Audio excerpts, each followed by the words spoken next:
to the Vima Show.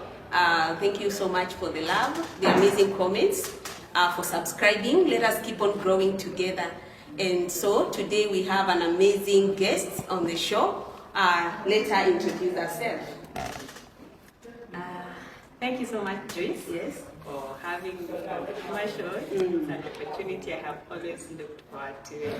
Yeah. I'm so grateful. So my name is Eda Moeni Zia. I am a lady who is born again. Jesus is Lord in my life. I am many things. Yes. But for today, I am a lady who is passionate about reaching out to the hurt people in the society. We are living in a society that people are hurting day in and day out, and nobody is out there to listen. So I am here with also a platform called Royal Diadem, whereby we just reach out through writing and podcasting to the hearts of people who are just broken and crushed by different life issues. How did you grow up? Tell us, where did you go to school? I have been to 1,001 schools. I'm the people who kept moving from one school to another, but I think it's because my parents simply wanted the best for me, which truly happened. So I did my class 8 somewhere in Makueni, a school called Karimwailu. From there, I went to Moi Girls Senior. I was there for 2 years. And from there, I went to St. Ursula Girls in Kitui, where I did my Form 4. After that, I went to Seku, and I pursued bachelor's degree in linguistics and literature. And currently, I am working in the DAB as a humanitarian worker. I am an EFL instructor. EFL is English as a foreign language. And that's where I am working with the refugee community, trying to impact the refugee community and make their lives better than we found them, because that is what we have truly been called to do. I'm also a servant in the vineyard. I work with Focus Kenya as a STEM CP. STEM is short-term experience in ministry, particularly community development. And I love what I am doing. Thank you. It's a pleasure to have you on the show. And so guys, today we have a very amazing topic, that is breakup. I know that it's not a new term to you, and I know that maybe in one way or the other you've faced breakup. So today we are going to talk about it. We are going to share from our own experiences. We are also going to share from what people say and also what we read from books. So if you have an idea, you can also comment on the comment section of how did you deal with that breakup. And so today, let my sister try to give us an idea of breakup and how can you deal with it.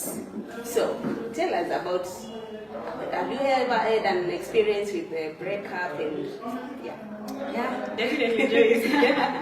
No one is immune to breakups and heartbreaks. It's normal, it happens. Yeah. It happens, it's part of life. Yes. And you realize you cannot talk about breakups without talking about heartbreaks. Because every time you undergo a breakup, you do not just lose a personality or someone. You lose someone that you shared values with. You lose someone that you shared dreams with. Yes. You lose someone that you had a hope of the future with. And so it's not an easy moment. It's not an easy one. It's not an easy time. It's a delicate process. Yeah. I have been through breakups personally, two of them. Yes. In the first one, I was on the receiving end, and on the second one, I was the one initiating it. So I think I have seen breakups from both sides. Okay, before we move on, can you tell us, like, because I know it will not just come at this moment. There are some of the signs that will tell that this relationship is not really going to work and you're going to have a breakup. So what are some of the signs that you could see on the one that you really, like, now is the one who initiated it? What are some of the signs that you saw and you really, but it's like you never knew that time, but right now you know that it was really going to break up? Yeah, I think the major one is communication. Okay, yeah. people who are in love are people who talk. They never get tired of talking. It's breakfast, lunch, supper. They always talk. Yeah. So one of the signs for me was communication. This person will go for a day or even two without talking, and the time they look back, they'll be like, I've been busy. Don't worry, I still love you. You're the best. Yeah, there's a saying that says that no one who loves someone who loves you will never be busy for you. Yeah, that's true. They always create time for you. So communication was the very major one for me. They seemed to be busy, and I seemed to be outside the schedule, and we couldn't talk. And so things happen the way they happen, and for people like us, we are sanguines. We always want people to reach out to, people to talk to, and when that platform is not provided, we feel neglected. Yeah, sure. I also think the bit of you people not sharing a future together. Like for instance, you're dreaming of doing things in this line, but the other person is in a completely different line. So your dreams and visions are not compatible. Yeah, exactly. Yeah. Your dreams and visions of life are not compatible, and no matter how much you talk, you never seem to come to a consensus about it. Yeah. I think that's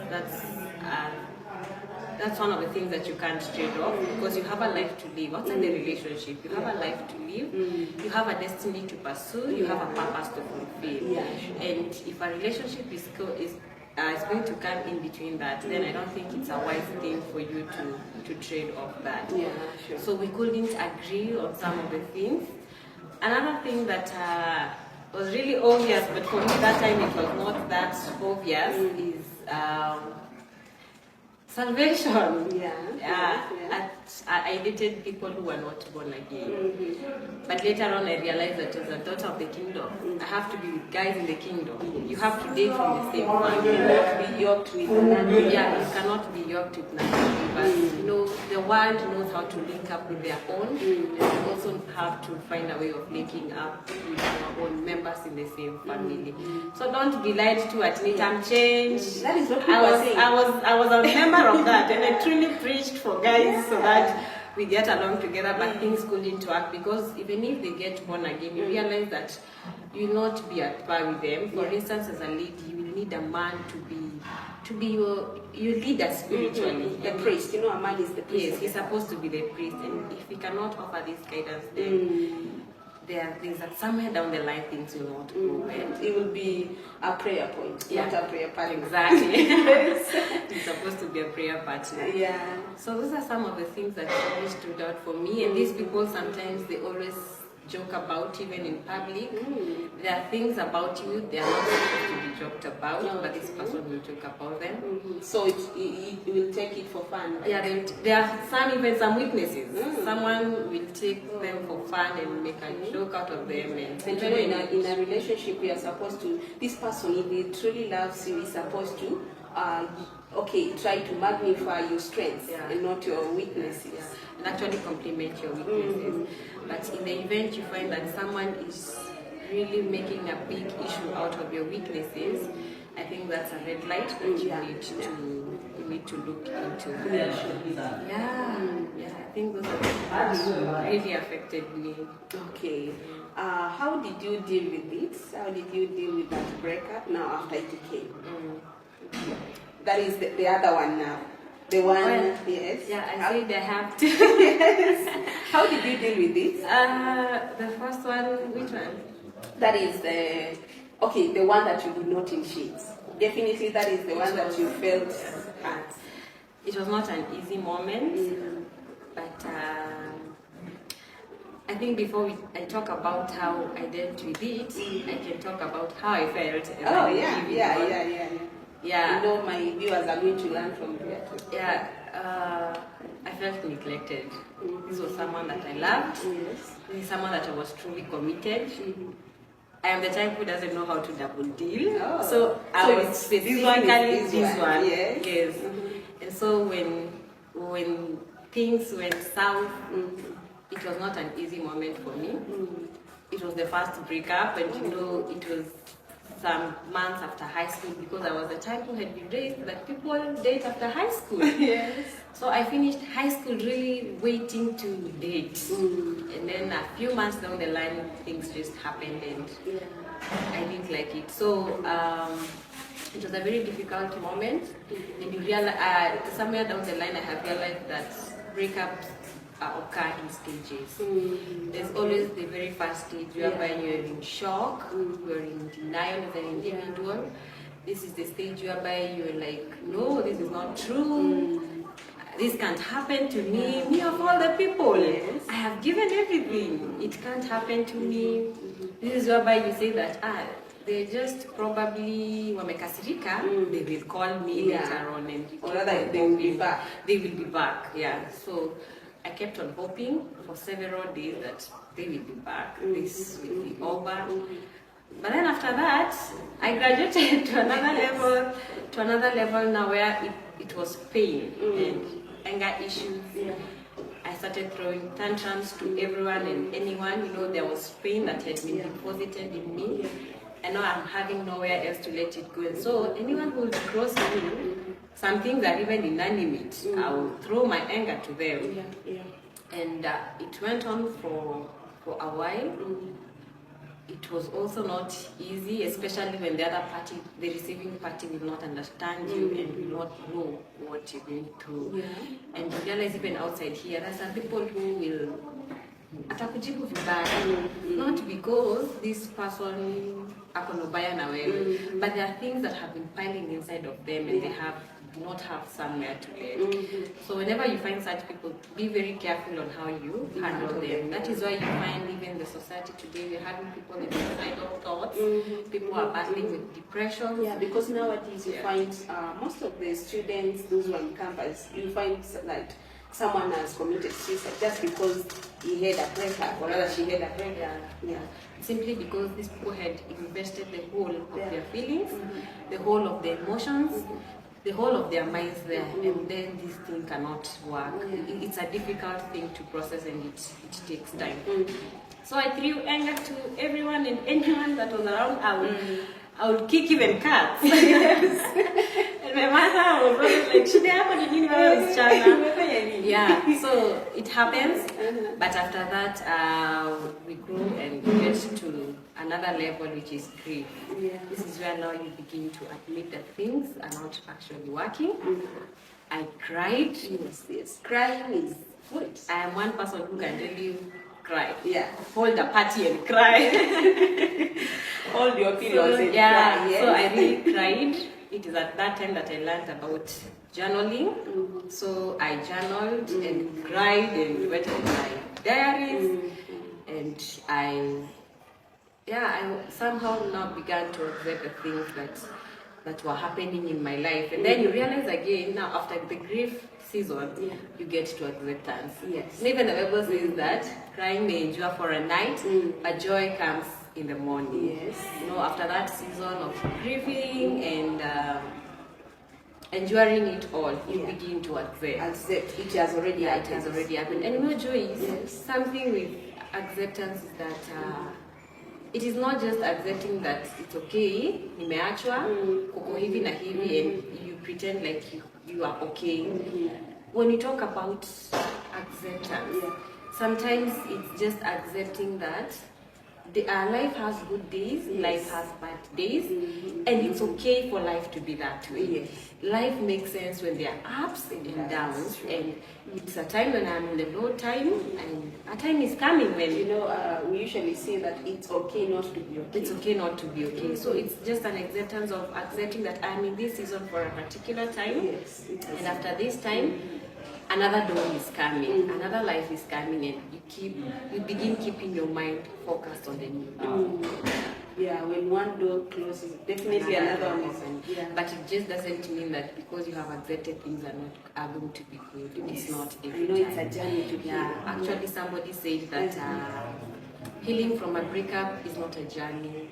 It is a fight whereby your reason is the one that will always defend you. So what have you acclimatized your reasoning to? That is what will always defend you. What are you fighting for? You realize that in the end of it, you're the only person who matters. Yes. There's a friend of mine who tells me that in this life, before everyone else, you are the one who matters. Yeah. So you really have to focus on having a healthy you and having the you back for you to continue with life the way it was. It was not the end of life.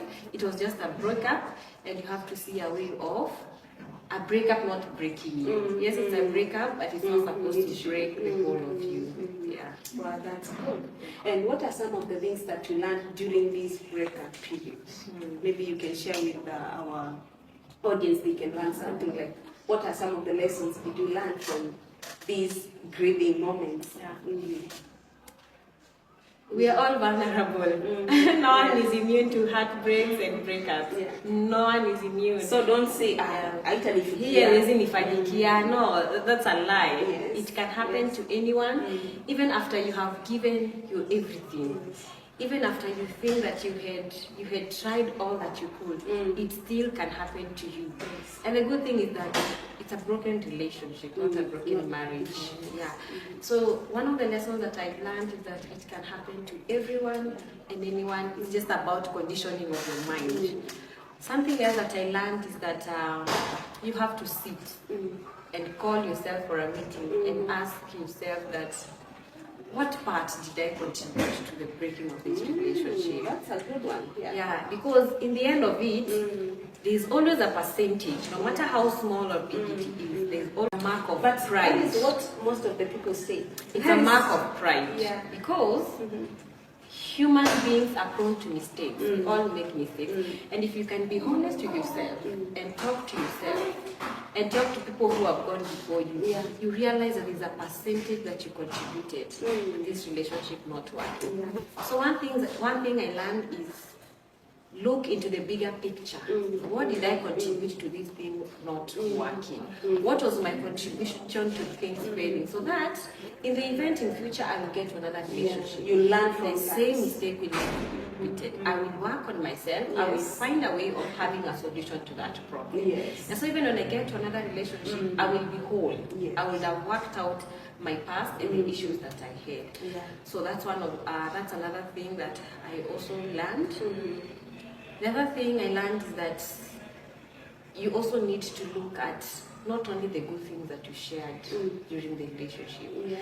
One thing that hurts people mostly is when you can only remember about, the good things that you did together, the outs and the hikes that you went together, the laughter moments that you had together, but you never pause to think, how negative was this relationship to you also? Or how was it not building you also? Because if we focus on also the negative, you're going now to be encouraged and say, God did not want me to be in this relationship. Exactly.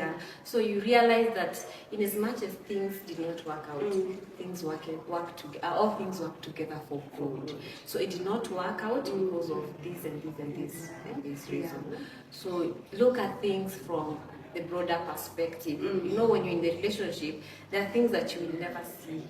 There are things that you will never know actually they are happening. But the moment now you step outside of it, you get to see, kumbe it was this way. Kumbe alikuwa ananifanyianga hivi, and while you were there, you never saw all these things. I don't know, is it the reason why people say that love is blind? You don't see the things that are happening. They say love is blind, but marriage is the eye opener.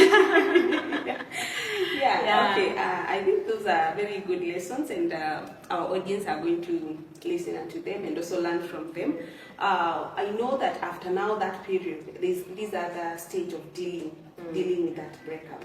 It has already happened. It's nothing that I can change, or rather, there is nothing I can change. So how do you deal with the breakup? You are saying now we are normal. How do you deal with it? It's a process again. It's not just something that you wake up and you're like, aliamua kwenda, ni hivyo ikae hivyo. It's a process also that you literally work on as an individual. You have to be very deliberative about it. You have to fully engage yourself into the healing process, because if you fail to do that, you might just put off things and realize that it's now over.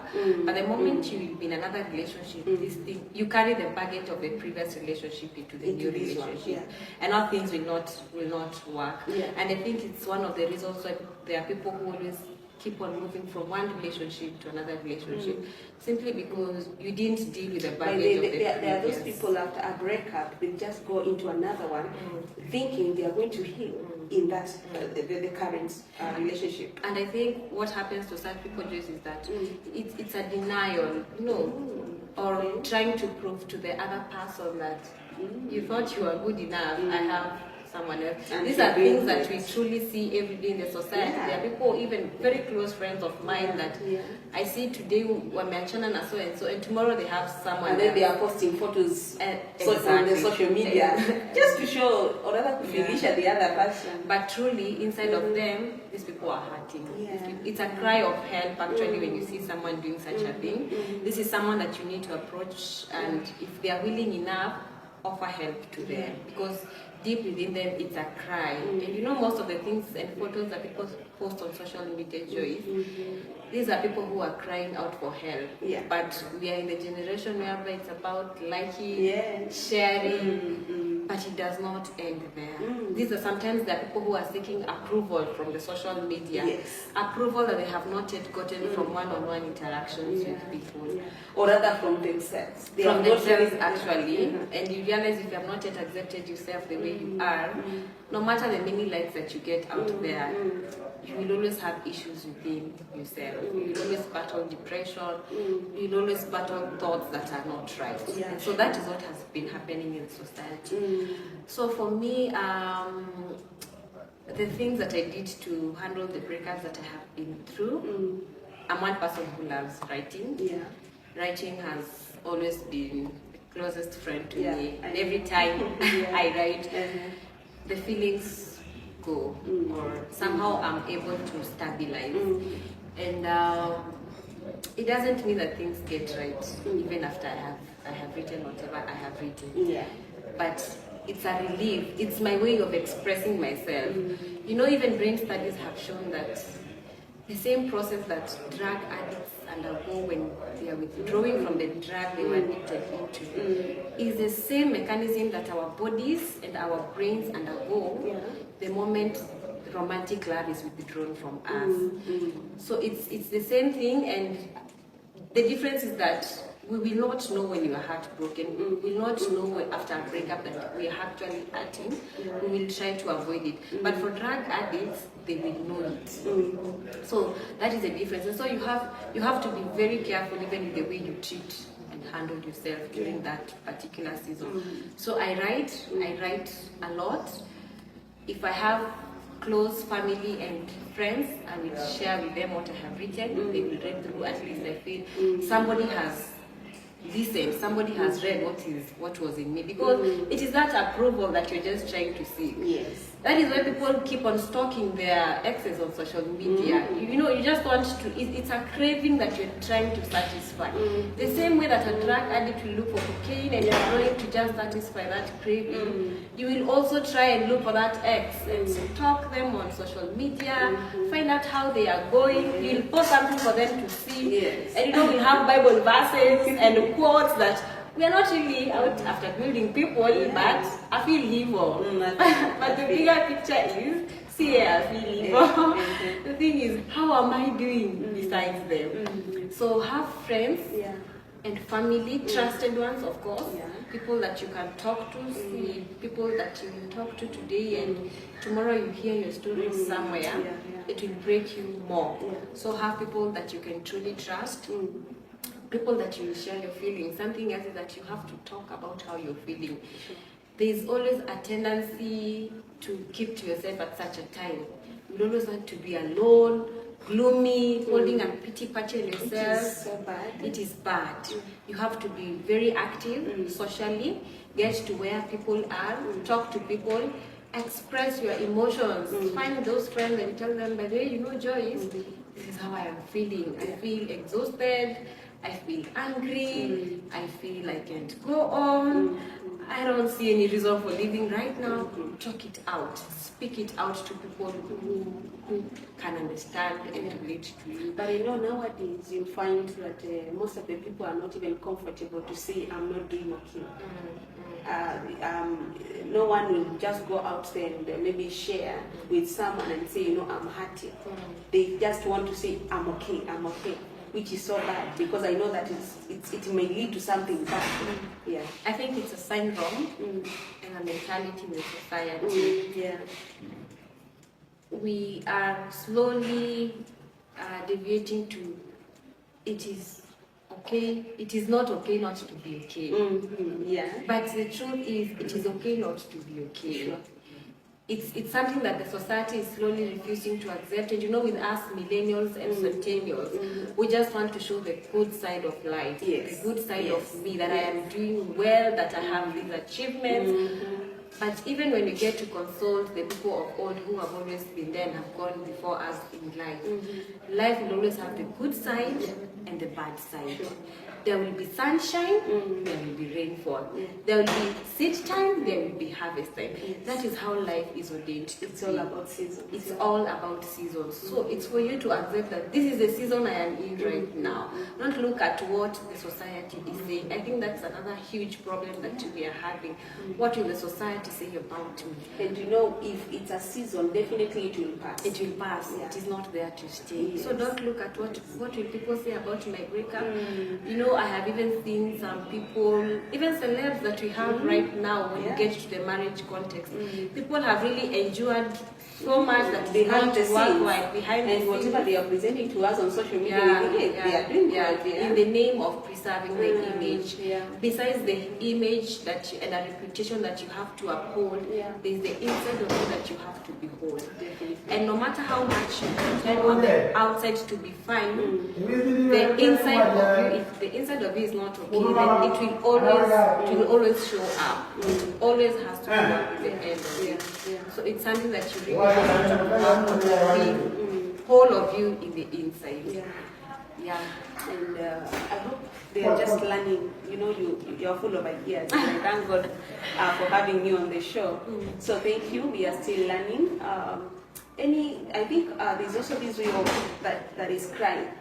Although it's ladies who love to cry, and I usually say that it's good to cry when you're even on this period of dealing with this breakup. It's also good to cry. What do you say about that? Crying is healthy. Yes. But it's not for everyone. We have different reactions to different things that happen in our lives. Yeah. There are people who will cry, and there are people who will have other forms of, just ejecting off the emotions. That So there are different ways of reaction. There are to a basically breakup. different forms of reaction. Yeah. But I think what has been the commonest one is crying. Yes. And it's not just for ladies. It's not just for ladies, even guys cry. And it's very healthy, it's very normal. Yeah. Even for guys to cry. Yeah, it's okay. It's normal. Wanaume tumefunza like a man crying, it's not African. It is not African, but it is healthy. Whatever it is and whatever we say it is very healthy. Because what is wrong with that, if at the end of it, I will feel okay. Yes. And if at the end of it, I will feel better than I was feeling. What is wrong with crying? Let me just Nothing be. wrong with it, Let me be. And there was an article I was reading some time back, and that was saying that if we continue raising a generation of men that we tell their tears should not be seen, we pose a challenge of having men in future who will not know how to treat ladies, men who will abuse women, simply because we have shown them that the negative bit of our side should not be displayed. But I think that life is there to be lived. Someone said that life is not just enjoyed. Life is there to be lived. And living life means that undergoing the seasons as they come through. So if it's a season to cry, let me be. Yes. If it's a season to be happy, let me be. That's what life is just about. That's amazing. Yeah. So if you feel like crying, please cry. Yes. Yes. Yeah. Wow. That's amazing. We are still on this point of dealing with is now the breakup. Any other thing that maybe you can share with them about dealing with it? Yeah, maybe they can still learn, because I know that they are really learning about it. So it's not bad to see that you're hurting. It's not bad to be on that grieving period, because maybe you can come across a person and then he or she tells you, we had already done things, we've gone for introductions, we had done things, that is for the preparation of the wedding. And so, or rather, maybe we had already done the introduction part and everything, we had already set our plans. And I know this person might be feeling like, am I going to let him go? Am I going to let her go? What can you tell them? You basically look at the bigger picture. Are you willing to sacrifice the future for the sake of this? And if you look at things and realize you can't, the future is too long, the future is too big. If you realize that you can't, no matter how far you have gone, for as long as you have not yet said, yes, I do, then you still can break up. Yeah, because you see it's better a broken relationship than a broken marriage. And there was a friend of mine who was making fun of me and telling me, most of you ladies, you're crying inside the veils and the gowns.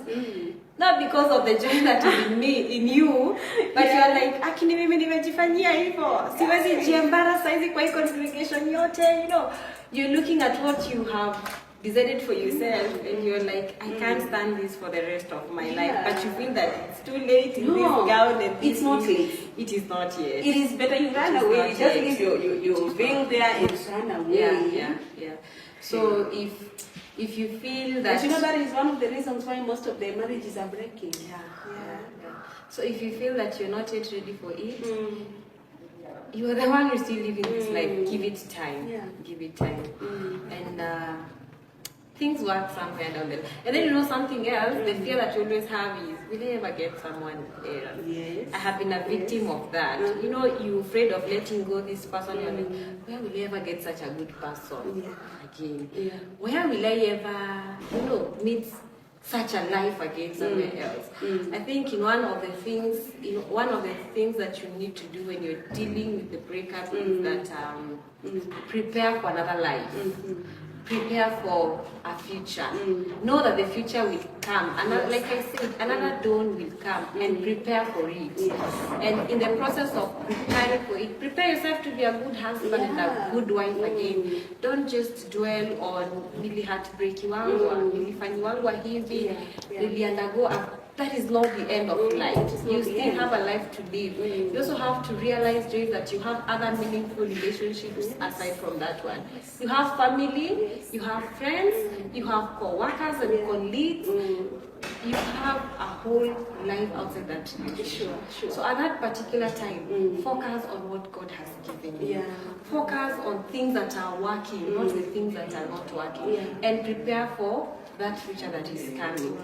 I know you are used to, something else that you do is you try and change your routine. Probably you are used to talking in the evenings, with this person. You're always talking for several hours. You can talk even the following day.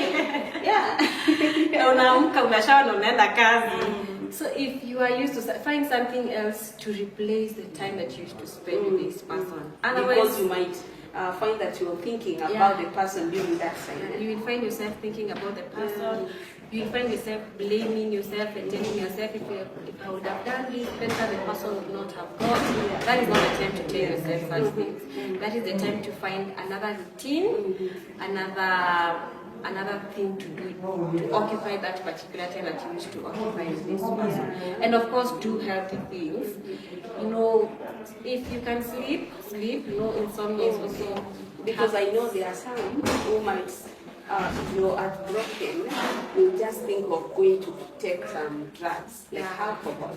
Avoid drugs as much as you can. It doesn't help you, because this is an alternative that your mind is seeking to. Like I say, it's something that has been withdrawn from you, and your mind will try to do everything to fill that void. So that is why you find some people, they will settle for drugs, some people will settle for junk. I am that type, I will go for junk.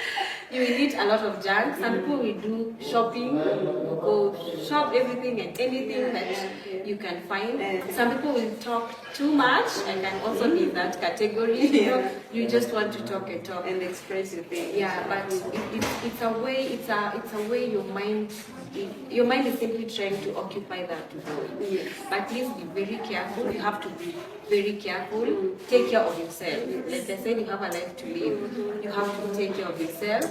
Eat well. Sleep well, no matter how much difficult it might be.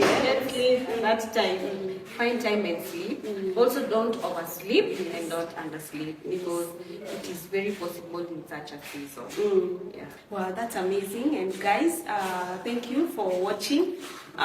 We thank God for this opportunity. And so, Ada, thank you for coming on the show. We've really learned a lot. And I know also my audience have really learned a lot. So just keep on commenting here. How did you experience the breakup, and what are some of the lessons that you learned? And we are going to appreciate. So we are now concluding on the show. Ada, do you have something to share with my audience as we part? Yeah, definitely. Yeah. Like I said, brothers and sisters out there, you have a life to live besides a breakup. You're important, you matter, you are a child of God, you matter to God even if not to the other person. You matter to the Most High. And the one who created you had, you know, the Bible says that before I formed you, I knew about you. Yes. So be willing to let God, you know, direct and lead your life. In as much as you have gone a very shaky moment in your life, accept that God restores. Seek healing and restoration from God, because even if we do all these things and we don't depend on God for the healing, it will never happen. So find your identity in God. The Bible tells us that it is only in Him that we live, we move, and we have our whole being. So accept to live, move, and find your identity in Christ Jesus, and life will be fine. Be anchored in Christ. If you're not yet born again, this is still a platform for you to get born again. Accept Christ as Lord and Savior. I have found it that it is easier to undergo the healing process when you're a Christian as compared to when you're not. There's the comfort, there's the strength, and the solace that comes with being rooted and anchored in Christ. Wow. Yeah. Thank you so much. I know that my audience love you already. So maybe where can they find you? Maybe they want to keep in touch with you. Where can they? Do you have your social media accounts? Yeah, you can find me on social media, on Facebook at Edanzia, on Instagram at Edanzia. Yes, and also we have a Facebook page, Royal Media, which I say is a platform to reach out to all the hurting people. I have a vision of building a society of whole individuals, you know, whole financially, socially, emotionally, intellectually, having a society of whole beings. So you can also find us on social media at Royal Diadem. Go there, like the page, and let us keep growing together. Wow. So let us support her, let us support her vision, and I know that it's going to be amazing. So thank you guys for everything, for watching the show. Continue subscribing and let us grow together. Thank you till we meet again.